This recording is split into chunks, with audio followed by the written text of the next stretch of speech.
আপনার বাপ কখনো মুজিববাদী লোক ছিল না, আপনার মা কখনো মুজিববাদী লোক ছিল না, কিন্তু আপনি নব্য করে মুজিববাদের পাহারা হয়েছেন। বাংলাদেশে দুইটা পক্ষ, একটা হলো বাংলা পক্ষ আর একটা হলো ভারত পক্ষ।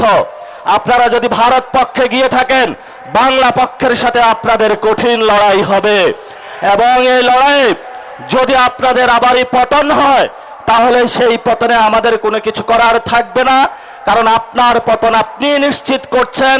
এখন ওরা আমাদেরকে বারবার বলে যে ছোট ছোট পোলাপাইন তাদেরকে নাকি ধমক দিয়ে কথা বলে, এই ধরনের অভ্যাস শেখ হাসিনার ছিল।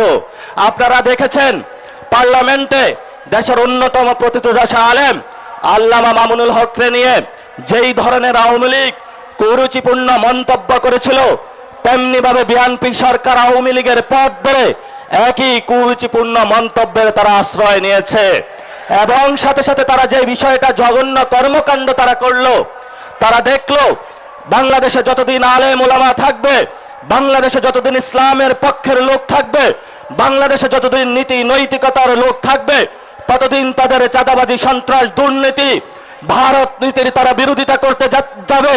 এই জন্য তারা বাংলাদেশের বাংলা পক্ষের শক্তিতে নিবৃত্ত করার জন্য ক্যারেক্টার আশ্রয় নিয়েছে। যেই পথে তারা আশ্রয় নিয়েছে, এই পথটা ছিল শেখ হাসিনার। এই জন্য আমি তারেক রহমানকে অনুরোধ করব, আপনার বাপ কখনো মুজিববাদী লোক ছিল না, আপনার মা কখনো মুজিববাদী লোক ছিল না, কিন্তু আপনি নব্য করে মুজিববাদের পাহারা হয়েছেন।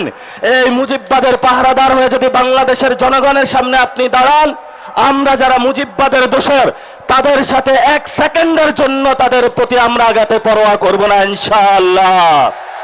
যেই দলটি গত 17 বছর লড়াই করেছিল বাংলাদেশে গণতন্ত্র কায়েমের জন্য, তারা এই 24-এর গণ অভ্যুত্থানের পরে ইলেকশন ইঞ্জিনিয়ারিং এর মাধ্যমে এই গণতন্ত্রকে তারা নিজে গলা টিপে বাংলাদেশের বুকে হত্যা করলো, এবং আমরা দেখতে পেলাম তারা সেই দিল্লির কুখ্যাত সন্ত্রাসী মাফিয়া গোষ্ঠী আওয়ামী লীগের সাথে হাত মিলিয়ে বাংলাদেশের জনগণের উপরে আবার নতুনভাবে যারা গত 17 বছর আমাদের উপরে অত্যাচার নির্যাতন নিপীড়ন চালিয়েছিল, এসালাম এবং বেক্সিমকো থেকে যেই ধরনের ব্যবসায়িক জঙ্গি গোষ্ঠী জনগণের উপর অত্যাচার করেছিল, তাদেরকে আবার এই পার্লামেন্টে তারা জায়েজ করে নিল।